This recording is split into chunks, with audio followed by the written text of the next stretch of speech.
Assalamualaikum warahmatullahi wabarakatuh. Selamat pagi, siang, sore, malam semuanya. Bagaimana nih kabar kalian? Semoga selalu dalam keadaan yang baik-baik saja ya. Seperti biasa, saya di sini hadir kembali untuk kalian semua untuk menceritakan sebuah cerita horor untuk menemani aktivitas harian kalian. Nah, buat kalian nih yang sudah hadir, silakan absen dulu dong di kolom komentar ya. Seperti ada Kak Esther, Kak Hani, Kak Rini, Kak siapa lagi? Kak Herman, Kak Hairul, dan masih banyak yang lainnya ya. Terima kasih buat semuanya yang sudah selalu setia menonton channel Dimensi Mimpi. Dan buat kalian nih yang baru hadir, salam kenal semuanya ya. Oke, di video kali ini kita ada lanjutan lagi nih dari Aksara Jiwa yang sudah sampai di part kelimanya. Buat kalian yang baru nemu video ini, saya sarankan untuk tonton terlebih dahulu di part sebelumnya ya. Dan buat kalian yang sudah mengikuti dari part 1 sampai sekarang ini, inilah saatnya ya untuk kalian dengarkan lagi lanjutan ceritanya. Oke, sudah siap semuanya? Kalau sudah siap semuanya, kita langsung aja masuk ke dalam ceritanya.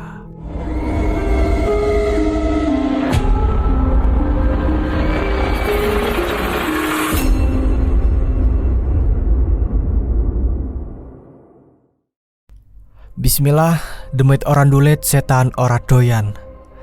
Entah apa yang aku rasakan saat ini, aku tak mampu menggambarkan karena sudah diliputi banyak hal tak karuan dan di luar nalar. Dengan lari sekencang-kencangnya, aku menuju ke tempat Mbah Nang. Apakah aku harus pulang? Apakah aku harus mengurungkan niatku menyelesaikan masalah ini? Di hutan Kalaseda ini aku masih berlari dengan sekuat tenaga. Bagai aku sedang lomba lari, namun bukan membuatku ingin memenangkan perlombaan, namun ingin memenangkan diri rasa takut yang sedari tadi sudah hampir mengalahkanku. Dengan lari sekencang-kencangnya, belum juga aku sampai ke Gapura Kembar, tiba-tiba seruk! Aku sedikit berteriak kesakitan. Aku terperosok ke dalam lubang yang cukup dalam. Aku bisa merasakan bahwa kakiku sangat sakit untuk digerakkan. Jangankan untuk berdiri, menggerakkan kakiku sedikit saja rasanya seperti ditusuk jutaan duri. Tolong, tolong! Teriakku begitu keras namun penuh kepayahan. Lama, cukup lama tiba-tiba tubuhku bergidik begitu hebatnya. Sangat bisa aku rasakan terpaan udara dingin seperti angin lembut menyakat tubuhku yang masih terluka dan merasakan sakitnya. Kedebuk! Tiba-tiba sesuatu menimpa tubuhku. Aku cukup terkejut. Sikap waspada mulai kentara. Sial, ternyata hanya sebuah kelapa yang menimpa tubuhku. Aku bisa menghela nafas meski tadi sedikit getar karena aku kira kepala. Namun pada malam itu, gelap itu, keheningan tak menyuguhkan rasa ramah sama sekali. Bahkan suara-suara mencekam dari atas sana seolah ingin terjun bebas dan memperkosa. Suara itu bagai ingin merenggut kesucian dari keberanianku. Sial, derai rintik hujan mulai menetes dan menitikkan beberapa butirnya di wajahku yang penuh debu.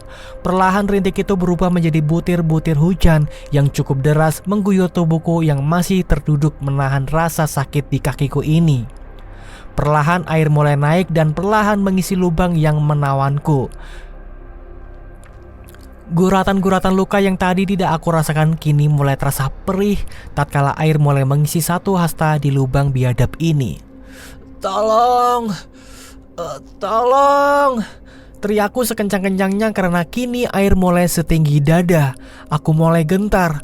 Berdiri pun sudah sangat sulit. Bagaimana aku bisa keluar dari sini?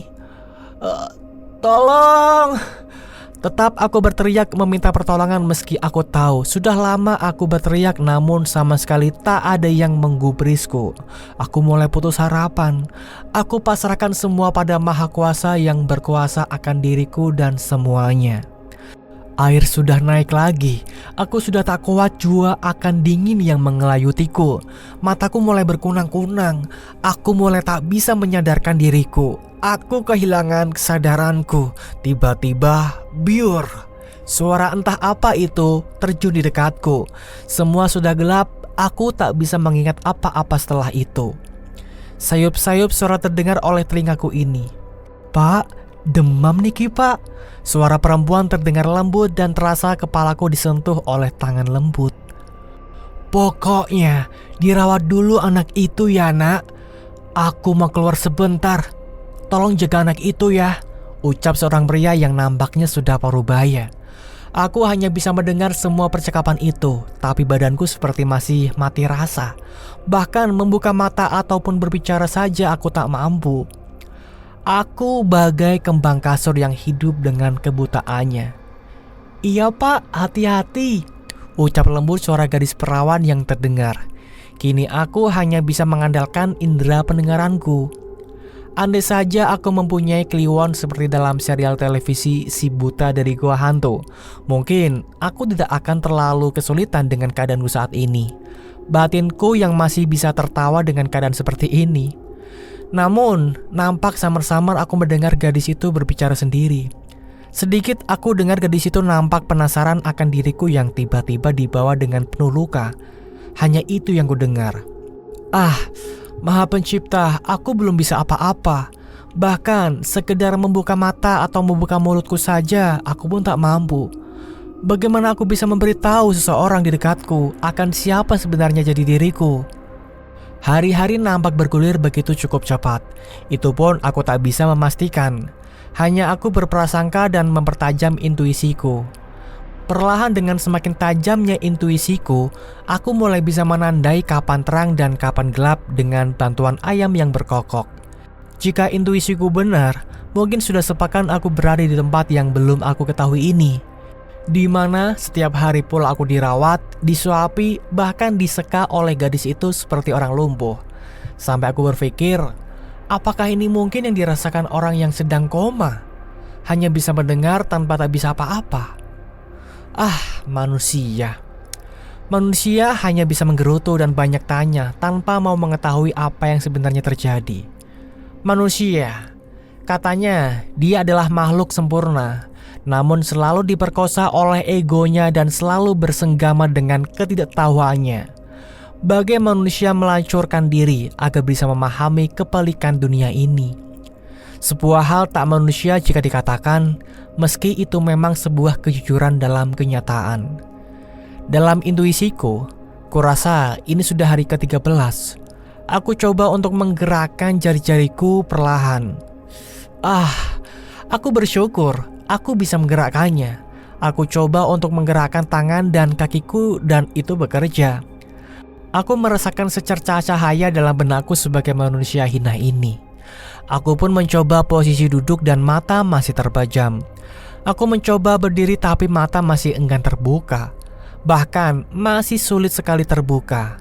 Aku berjalan memerambat dengan tubuh yang masih lemah layaknya balita. Sekuat tenaga semua itu aku coba. Namun ketika aku mencoba untuk membuka mataku, teriakku dengan sangat amat keras. Ku dengar suara langkah cepat menghampiriku. Mas tidak boleh bergerak dulu. Kamu masih lemah, ucap suara gadis yang tiba-tiba langsung memapaku untuk kembali memposisikanku tertidur. Aku hanya berdehem karena tak tahu harus berkata apa. Aku ikuti arahan dari gadis itu tanpa terburu-buru bertanya. Meski aku tahu rasa penasaran sudah menodongku seperti ingin membunuhku. Mas istirahat dulu Njeh, jangan banyak gerak dulu, ucapnya padaku, dan aku hanya mengangguk menandakan menurut akan pintanya padaku. Beberapa saat ia pun pamit ke belakang sebentar. Ku dengar bising suara entah dari mana. Suara bising seseorang yang sedang mempersiapkan sesuatu. Lalu langkah kaki terdengar mendekatiku.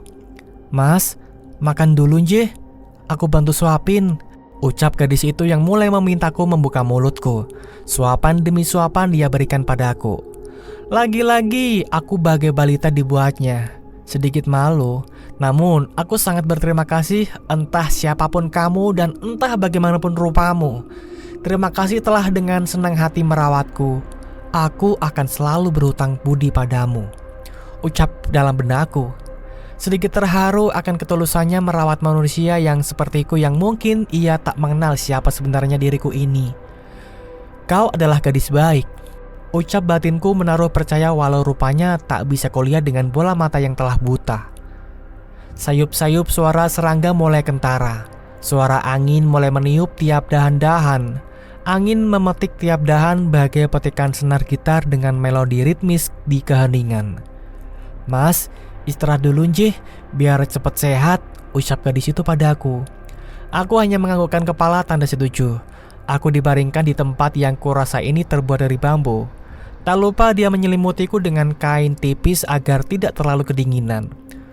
Sungguh hal yang jarang aku dapatkan dari orang yang belum sama sekali aku kenal, bahkan aku tahu namanya. Tiba-tiba, "Assalamualaikum," ucap salam. Suara itu suara yang sama seperti pria paruh baya tadi pagi. Tapi tunggu, suara ini tampak tak asing. Suara ini cukup aku kenal, namun di mana? Aku terlalu payah untuk bertanya. Aku malu jika salah orang. Aku pasti malu jua jika nama yang kusebutkan bukanlah pria paruh baya itu. Namun, anak tampan, sudah siuman ya? Tanya pria itu kepadaku. Namun aku memilih diam karena takut jika aku salah bicara padanya. "Kamu ndak bisa melihatku?" Tanya lagi pria itu padaku. Namun, terdengar suara gadis itu seperti menghentikan pria itu melanjutkan ucapannya. Gadis itu pun memberitahu bahwa diriku tidak bisa melihat. "Duk, ambil kunci yang ada di belakang yo," pinta pria itu pada si gadis. "Njih," ucap gadis itu. "Niki pak," terdengar mereka sedang bercakap dan terdengar pula pria parubaya itu berdehem. "Cah bagus, kalau sakit jangan nangis ya. Ini akan sakit sekali soalnya," ucap pria itu padaku. Dan seketika itu, pria itu menempelkan sesuatu ke mataku. Awalnya rasa dingin seperti es menjalar ke mataku.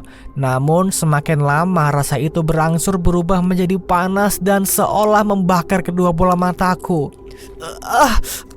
Panas, pedih, sakit. Teriakku cukup kencang karena sudah tak bisa menahan rasa sakit dan panas yang luar biasa. Sangat sakit kurasakan di kedua bola mataku, seperti tertempel bara yang masih menyala. Cukup lama rasa sakit itu aku rasakan. Siksaan macam apa ini? Teriakanku seolah mengisi sunyiannya tempat yang hanya bisa aku rasakan dengan intuisi. Bagai belantara yang sunyi, lalu kuisi dengan teriakan kesakitan yang membuat hewan-hewan malam melonglong karena ketakutan. Lalu, "Sudah selesai. Buka matamu pelan-pelan," ucap pinta pria itu padaku. Aku coba membuka kedua bola mataku sangat berhati-hati. Ketika semua sudah terbuka dan aku bisa melihat, aku cukup terkejut sejadinya. Dan lanjut gak nih? Lanjut? Nah, kalau kita pengen lanjut, buat kalian yang belum subscribe silahkan diklik dulu tombol subscribe-nya ya. Dan ketika kalian sudah mulai suka dengan cerita ini, mohon untuk klik tombol like-nya ya sebagai buat penyemangat aja gitu, biar saya di sini makin semangat untuk menceritakan cerita ini kepada kalian semua ya. Oke, sudah semua, kita lanjut ke ceritanya. Gadis itu tetap memberontak. Dia berjalan terburu-buru. Sebelum dia keluar, dia mengambil wedung dengan sarung bermotif buto-buto itu. "Nak, jangan nekat nak," masih bujuk Mas Wasis pada gadis itu. Sambil Mas Wasis masih memegang erat tangan si gadis. Namun tetap niatnya kau lihat sangat bulat. Dia menepis tangan Mas Wasis dan membuat pegangan tangan Mas Wasis di tangannya terlepas. Dia nekat dengan mata yang kau lihat nampak kecamuk amarah serta dendam yang nampak sudah tertimbun cukup lama. "Camelia Sundari!" teriak Mas Wasis dan terlihat air mata menetes darinya. Dari pria parubaya yang aku kenal itu. Aku segera menarik tangan Mas Wasis, mencoba mengajaknya untuk mengejar gadis bernama Camelia ini. Namun nampak hal cukup membuatku bergidik ngeri. Itu Mas Wasis masih memegangi tangan mungil dari gadis muda itu. Nampak wajah angera murka tersirat darinya. Gadis bernama Camelia. Hah? Ternyata bukan hanya itu. Dendam, ya dendam. Dendam yang jauh lebih pekat tersirat dan tersembunyi dalam matanya. Bahkan mungkin jauh juga dari lubuk hatinya. Tak bisa aku pungkiri bahwa mata lebih jujur ketika ingin mengetahui isi hati seseorang. "Hentikan dok, kamu tidak boleh bertindak bodoh dan gegabah," ucap Mas Wasis dengan nada memelas pada gadis yang dia pegangi. Lepaskan, Pak. Aku ingin melenyapkan demit yang mencuri segalanya dari hidupku itu. Ucap gadis itu penuh amarah yang membara dalam setiap baitnya. Dilepaskannya paksa pegangan tangan Mas Wasis dari tangan gadis itu secara paksa. Gadis itu kemudian berlari menuju ke arah demit yang berwujud nenek tua itu. "Kamelia!" teriak Mas Wasis menyebut nama gadis itu dengan penuh berat hati. Tangan Mas Wasis seolah tidak ingin membiarkan gadis itu melanjutkan hal bodoh yang ingin dilakukannya. Kenapa aku pikir itu tindakan bodoh? Karena aku bisa merasakan aura hitam mengerikan dari sosok yang akan dihampiri oleh gadis itu. Sosok dengan wujud sangat mengerikan. Aku tak mampu menjelaskan dengan rinci bagaimana wujudnya. Yang pasti itu adalah sosok Mbok Darsinah dengan rupa yang tidak akan mau dilihat siapapun. Tiba-tiba Mas Wasis berteriak dengan sangat kerasnya. Bahkan getar dari pita suaranya seolah mengisi di tempat sunyi dan gelap ini. "Kamelia Sundari, jangan bertindak bodoh, kamu bisa celaka!" teriak Mas Wasis dengan penuh kata waspada. Namun tetap saja garis itu menghampiri sosok mengerikan itu. Lalu Kamelia berdiri tepat di depan sosok mengerikan itu. Sosok dengan badan yang menghitam terbakar. Tepat di sana Kamelia pun mengacungkan wedungnya. Dia bersiap menebas sosok yang sangat dia benci itu. "Mati kamu demit anjing!" umpat Kamelia sambil mengayunkan wedungnya sekuat tenaga. Tawa gelegar nenek tua terdengar mengisi kekosongan suara di gelapnya hutan belantara ini. Wedung Kamelia tak sedikit pun menggores sosok itu. Malah Kamelia terpental beberapa langkah ke belakang dan memuntahkan seteguk darah segar dari mulutnya. "Anak cantik, sudahilah keinginanmu menuruti rasa dendam dan nelangsa. Karena rasa dendam dan nelangsa akan membuatmu celaka," ucap sosok mengerikan itu. Lalu perlahan sosok itu hilang dalam dekapan malam. Mas Wasis langsung tersentak dan beranjak cepat ke tempat di mana Kamelia masih terduduk dalam diamnya. Kamelia, kamu tidak apa-apa, Nduk?" tanya Mas Wasis sembari memegang tangan Kamelia. Nampak pucat tangan gadis itu dan ada sedikit noda darah yang sedikit menetes dari sela bibirnya. Dipapahnya gadis itu oleh Mas Wasis. Dengan langkah tergopoh aku melihat betapa kecewanya gadis itu karena tidak bisa menyelenyapkan sosok itu. Aku langsung ke arah mereka berdua. Aku bantu untuk memapah gadis bernama Kamelia itu. Terasa dingin. Ya, terasa dingin aku rasakan ketika aku menyentuh tubuhnya. "Mas, kita harus cepat. Kamelia terkena penyakit gaib hutan," ucapku dan pintaku pada Mas Wasis Waseso. Hanya anggukan kepala lemah ditunjukkan padaku yang sama-sama sedang memapah Kamelia. Namun, belum beberapa langkah kami mendapati hal yang tak mengenakan lagi. Kresek-kresek. Suara itu terdengar dari ribuanan semak-semak di depan kami. Satu demit saja sudah membuat salah satu dari kami seperti ini. Apalagi yang akan disuguhkan pada kami kali ini? Apakah demit ala Seido yang lain ingin melawan kami juga? Tiba-tiba, "Woi!" suara pria muda dengan jaket lusuhnya. Dari kejauhan terlihat bayangan pria dengan kesangarannya sudah ada tepat beberapa langkah di depan kami.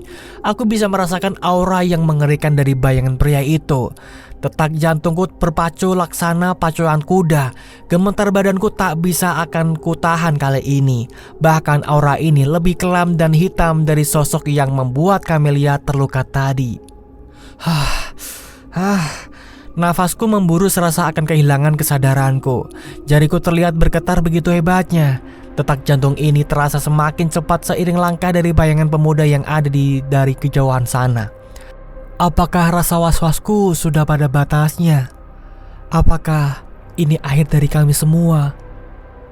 Aku lihat Mas Wasis Waseso menutup matanya dan dengan tangan satunya menutup mata Kamelia. Aku masih menatap bayangan itu tanpa berkedip sama sekali. Kenapa? Kenapa aku bisa seberani ini dari sebelumnya? Aku tahu aku merasa takut, namun ketakutan itu berangsur pudar dengan sendirinya. Aku tak bisa ungkapkan dengan kata apa yang aku rasai saat ini. Apakah ini yang selalu ingin aku rasakan? Aku memang ketakutan, tapi di lain sisi, aku juga merasakan kesenangan yang luar biasa. Aku mungkin sudah tidak waras jika terus seperti ini. Aku merasakan kesenanganku yang sesungguhnya, yaitu sebuah kata dari ambang kematian. Apa ini sebuah kata yang selalu aku patri dalam hati? Segala hal tragis adalah puitis. Aku tertawa begitu kerasnya. Dan Bal, aku terkejut sejadinya. Kenapa bayangan yang semakin mendekat ke arah kami memanggil namaku? Jar sakti mawa Gusti, demit asrepo demit, manungso asrepo manungso. Kula tepak asma balakarsa dawuh kalian demit pandayangan, ugi nyerat kasunyatan. Mugi tepang pareng kalian jagat ireng dunya muspro kuwasa maha kuwasa. Bojalan puji Gusti Kang Maha Agung. Duar! Ledakan demi ledakan tersaji tatkala aku tak sadar mengucapkan mantra entah itu apa. Sosok bayangan itu kemudian meleset ke arahku dan Bal, ini aku, ucap sosok bayangan hitam itu. Maaf Dim, kepalaku jadi berat. Aduh, tolong Dim, ucapku pada bayangan itu. Aku pun mengerang begitu keras dan kesadaranku pun berangsur lenyap. Aku pun mendengar sedikit kata dari seorang pria muda tatkala aku masih merasakan tak berdayanya diriku. Bal, jangan bercanda kamu Bal. Bal woi, bangun Bal. Ini gak lucu tau, ucap seseorang pemuda. Dan kurasakan rasa perih dan panas di pipiku. Mas, jangan bercanda mas. Jangan bercanda, ucap lagi seorang pria parubaya dan aku rasakan bagian wajahku dimainkan seperti senam wajah. Semakin lama aku rasakan wajahku seperti dimainkan layaknya sebuah komedi yang lucu bagi mereka. Tapi sayang, tubuhku tak mampu untuk tersadar dan masih saja terbuai di alam sadar. Pak, mulutnya jangan diremas-remas pak. Si, ucap suara pemuda yang aku kenal sambil tertawa tipis. Memang bagian mulutku seolah dimainkan dan seolah diacak-acak. Belum lagi ada rasa perih dan panas di pipi ini. Lalu tiba-tiba semerbak bau menyengat seperti balsem menyengat hidungku dan kurasakan hidungku seperti dipencet keras. Aku tak tahan dengan semerbak bau menyengat itu. Sontak saja aku langsung terbangun. Terdengar juga suara samar yang aku dengar. Koyo patkai, seperti patkai. Dan jancok, aku terbangun seketika dan mengumpat. Parahnya lagi, tepat di depanku ada Dimas yang sedang memainkan hidungku sambil tersenyum dan tertawa kecil. Sontak saja tanpa basa-basi karena kesal, aku langsung mendaratkan bogem mentah ke batok kepala salah satu sahabat jancokku itu. Kenapa aku bilang salah satu? Karena aku punya beberapa sahabat yang tak kalah jancoknya seperti Dimas ini. Awalnya amarahku meluap-luap dan ingin melampiaskannya dengan menjadikan Dimas sebagai samsaku. Tapi aku mengurungkan niat konyolku karena suatu hal. Sebenarnya tak sopan jika aku menuliskannya apa yang membuat sikapku berubah begitu cepat. Aku akan mengatakannya. Tepat di belakang Dimas, di ranjang yang terbuat dari bambu itu, kulihat Kamelia tertidur dengan keadaan yang cukup memprihatinkan. Aku merasa iba akan keadaan Kamelia. Kenapa? Kamu suka dengan anak itu ya? Ucap tanya Dimas yang mengagetkanku. Aku terkejut sejadinya karena bisa-bisanya sahabatku ini bertanya pertanyaan seperti itu di saat-saat seperti ini. Dan itulah teman-teman ceritanya, kita sudah sampai di akhir cerita untuk part kali ini ya. Namun ini sepertinya ya dari Mas Balakarsa sendiri ini cerita belum selesai. Jadi belum ada part 6-nya kalau nggak salah. Mungkin nanti saya bisa tanyakan lagi ke Mas Balakarsanya.